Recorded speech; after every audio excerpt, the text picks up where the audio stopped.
आपने कभी सोचा है कि सोने की लंका जिसकी भव्यता का वर्णन हर कोई करता है, वह आखिर बनाई किसने थी? क्या वो रावण की थी? नहीं, ये सुनकर आप चौंक जाएंगे कि लंका पर सबसे पहले शासन करने वाला कोई और नहीं बल्कि धन के देवता कुबेर थे।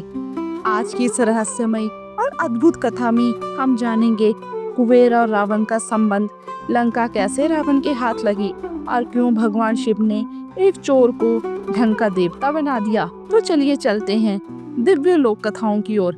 वेद शास्त्रों के मुताबिक कुंभकर्ण और भविष्य रावण के दो सगे भाई थे। इसके अलावा रावण के एक सौतेला भाई भी था जिसका नाम था कुबेर। ये वही कुबेर जी हैं जो हम पर धन की कृपा बरसाते हैं। महर्षि वाल्मीकि के द्वारा रचित रामायण के अनुसार महर्षि पुलत्स्य ब्रह्मा जी के मानस पुत्र थे। महर्षि पुलत्स्य का विवाह राजा तृणबिंदु की पुत्री से हुआ था। इनके पुत्र का नाम विश्वा था। महर्षि पुलत्स्य के पुत्र विश्वा थे। विश्वा अपने पिता के दिए हुए संस्कारों के अनुसार सत्यवादी व जितेंद्रिय थे।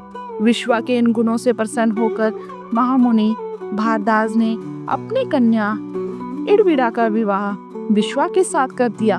महर्षि विश्वा और इड़विड़ा से एक पुत्र हुआ था जिसका नाम था वैश्वन रखा गया। वैश्वन नाम धन कुबेर का ही था।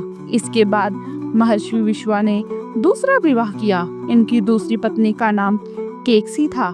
केकसी राक्षस कुल की कन्या थी।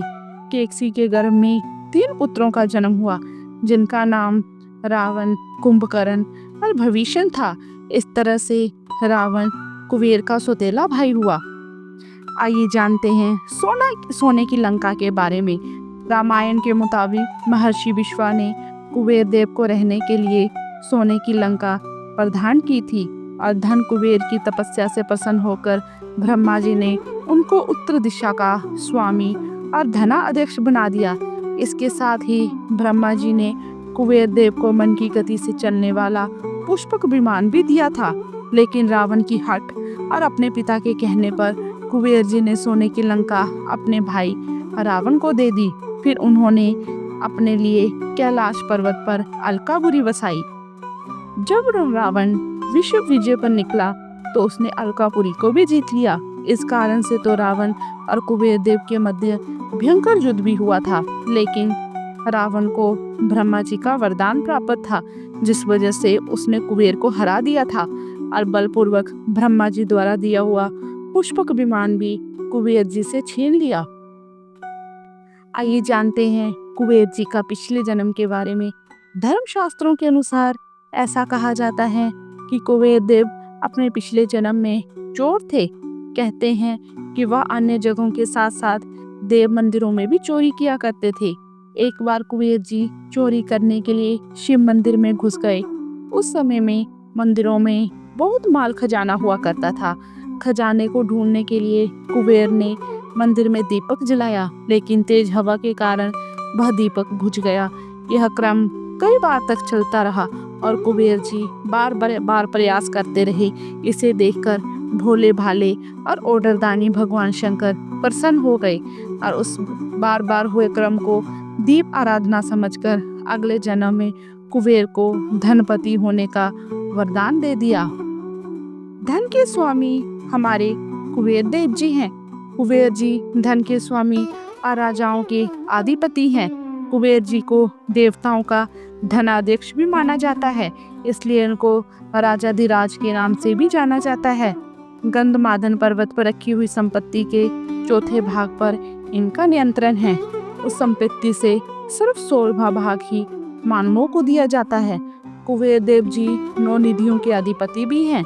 ये निधियां हैं कश्यप, मुंडुकुन, कुंद, पद्म, महापद्म, शंख, मकर, बर्चस और नील। ऐसा माना जाता है कि इन निधियों में से एक निधि अनंत वैभव देने वाली है। कुबेर जी भगवान शिव के मित्र हैं, इसलिए जो मनुष्य कुबेर की पूजा करता है उसकी भोलेनाथ आपत्तियों से स्वयं रक्षा करते हैं। सभी पूजा उत्सवों, यज्ञ आदि और 10 दिवकालों में के रूप में कुबेर दास जी की पूजा की जाती है। कुबेर देव जी उत्तराधिपति अर्थात उत्तर दिशा के अधिपति हैं। शास्त्रों के मुताबिक कुबेर देव बड़े से उदर यानी कि बड़े से पेट वाले, इनका शरीर पीले रंग का है। ये मुकुट के साथ साथ किरीट आदि जैसे आभूषण धारण करते हैं।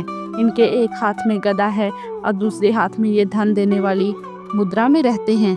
इनकी सवारी पुष्पक विमान है। मनुष्य इनको पालकी पर बिठाते हैं और उनकी पूजा अर्चना आदि करते हैं।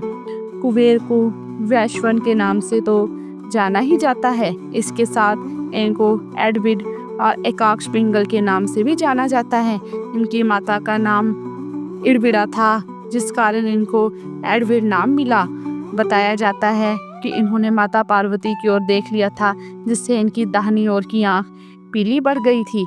तब से इनका नाम एकाक्ष पिंगल भी हो गया। महाभारत सभा पार्व के 10वें अध्याय के मुताबिक कुबेर की सभा 100 योजन लंबी और 70 योजन चौड़ी है। इसके साथ ही वह सभा मायावी भी है। इस सभा में कई सारे सोने के कक्ष बने हुए हैं। इसके खंबे मणियों से जड़े हुए और स्वर्ण के बने हैं। इस सभा में बहुत सुंदर सिंहासन भी है, जिस पर कुबेर देव रिद्धि और अन्य 100 स्त्रियों के साथ विराजमान होते हैं। इस सभा में माता महालक्ष्मी, कई सारे ब्रह्म ऋषि, देव ऋषि और राज ऋषि भी उपस्थित रहते हैं। कहानी हमें यह सिखाती है कि सच्चे प्रयास, तपस्या और ईश्वर में श्रद्धा हमें किसी भी परिस्थिति में ऊंचाई प्रदान कर सकती है, चाहे हमारा प्रारंभिक जीवन जैसा भी रहा हो। एक चोर से धन के देवता बनने तक का सफर, एक भाई से लंका छीनने की व्यथा, ये सब हमें जीवन की गहराई और कर्म की शक्ति का बोध कराते हैं। यदि आपको यह कथा ज्ञानवर्धक और प्रेरणादायक लगी हो तो इसे शेयर करें और हमारे चैनल को सब्सक्राइब करना ना भूलें।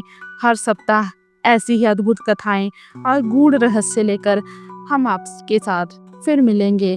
जय श्री राम, जय कुबेर। कमेंट बॉक्स में जरूर लिखें। हर हर महादेव।